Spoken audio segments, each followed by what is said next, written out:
ಈಗ ವಿಶೇಷವಾಗಿ ಕರ್ನಾಟಕದಲ್ಲಿ ಅದರಲ್ಲೂ ವಿಶೇಷವಾಗಿ ಕರ್ನಾಟಕದ ಉತ್ತರ ಭಾಗದಿಂದ ಕಲ್ಯಾಣ ಕರ್ನಾಟಕ ಭಾಗದಿಂದ ಇರ್ಬೋದು ಅಥವಾ ಕಿತ್ತೂರು ಕರ್ನಾಟಕ ಭಾಗದ ಕೆಲವು ಜಿಲ್ಲೆಗಳಿಂದ ವಲಸೆ ಹೋಗುವಂಥದ್ದು ಬಹಳ ದೊಡ್ಡ ಪ್ರಮಾಣದಲ್ಲಿ ಹಿಂದೆ ನಡೀತಾ ಇತ್ತು. ಒಂದು ಹಂತದವರೆಗೂ ಕೂಡ ಉದ್ಯೋಗ ಖಾತ್ರಿ ಯೋಜನೆ, ಅದನ್ನು ಮನ್ರೇಗಾ ಯೋಜನೆ, ಅದನ್ನು ತಡೆಯುವಂತಹ ಕೆಲಸವನ್ನು ಮಾಡ್ತಾ ಬಂತು ಹಂತ ಹಂತವಾಗಿ.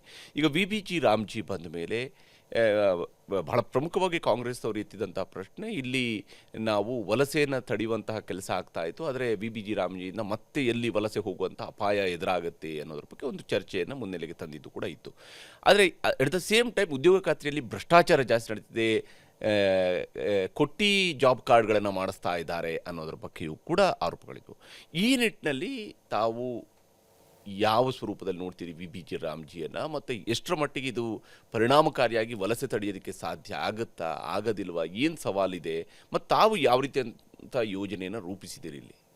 ನೋಡಿ, ಡಾಕ್ಟರ್ ಬಾಬಾ ಸಾಹೇಬ್ ಅಂಬೇಡ್ಕರ್ ಅವರು ಒಂದು ಮಾತನ್ನು ಹೇಳ್ತಾರೆ, ಸಂವಿಧಾನ ಒಂದು ಭಾಳ ಚೆನ್ನಾಗಿರ್ಬೋದು, ಅನುಷ್ಠಾನ ಮಾಡೋಂಥವ್ರು ಕೆಟ್ಟವರಾಗಿದ್ದರೆ ಕೆಟ್ಟದ್ದೇ ಆಗಬಹುದು.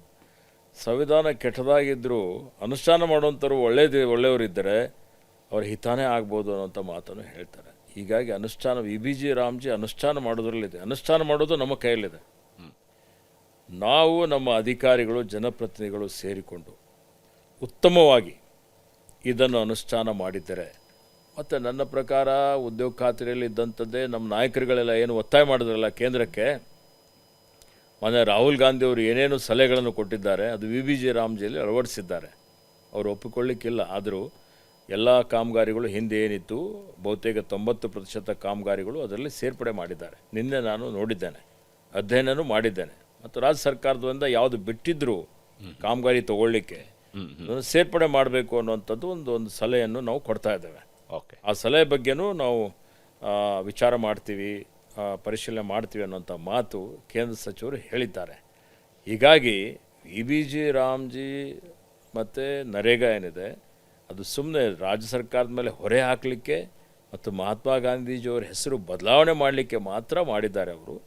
ಅದನ್ನು ನಾವು ಇವತ್ತು ಪರಿಣಾಮಕಾರಿಗೆ ಅನುಷ್ಠಾನ ಮಾಡಿದ್ದಾರೆ. ಈಗ 125 ದಿವಸ ಕೆಲವೊಂದು ಅಂಶಗಳಿದ್ದಾವೆ ಅದರಲ್ಲಿ, ಯಾವುದೋ ನಮಗೆ ಒಪ್ಪಿಗೆ ಇಲ್ಲ. ಏನು ಹಾರ್ವೆಸ್ಟಿಂಗ್ ಟೈಮಲ್ಲಿ 2 ತಿಂಗಳ 60 ದಿವಸ ಉದ್ಯೋಗ ಕೊಡಬಾರ್ದು, ಅವಾಗ ಉದ್ಯೋಗ ಅರಸಿ ಬಂದರೆ ಅಥವಾ ಉದ್ಯೋಗ ಕೊಡಬಾರ್ದು ಅವರಿಗೆ ಅಂತೇಳಿ ಹೇಳಿದರೆ ಇವತ್ತು ಏನಾಗುತ್ತೆ, ಅವ್ರಿಗೆ ಶೋಷಣೆ ಆಗುತ್ತೆ. ನಾವೀಗ 370 ರೂಪಾಯಿ ಕೂಲಿ ಕೊಡ್ತಾ ಇದ್ದೇವೆ, ವೇತನ ಕೊಡ್ತಾ ಇದ್ದೇವೆ ಅವ್ರಿಗೆ ದಿನ. ಹೌದು, ಈಗ ನಾನು ನಿನ್ನೆ ಮತ್ತೆ ರೈಸ್ ಮಾಡಿದ್ದೇನೆ. ಈ 370 ಇದ್ದಿದ್ದು ಕನಿಷ್ಠ ವೇತನ ಏನಿದೆ ಅಲ್ಲ, ಕಾರ್ಮಿಕರ ವೇತನ, ಅದು ಈಗ ನಮ್ಮಲ್ಲಿ ಜಾಸ್ತಿ ಆಗಿದೆ. ಅದು 390ರವರೆಗೆ ಆಗ್ಬೋದು.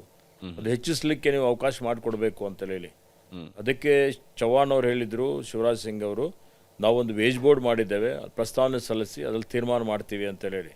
ಹಿಂದೆ ಕರ್ನಾಟಕ ಸರ್ಕಾರ ಹೈಕೋರ್ಟ್ಗೆ ಹೋಗಿ ಅದು 370 ಅಂತೇಳಿ ನಿಗದಿ ಮಾಡಿ ನಾವು ಜಾರಿಗೆ ತಂದಿದ್ದೇವೆ.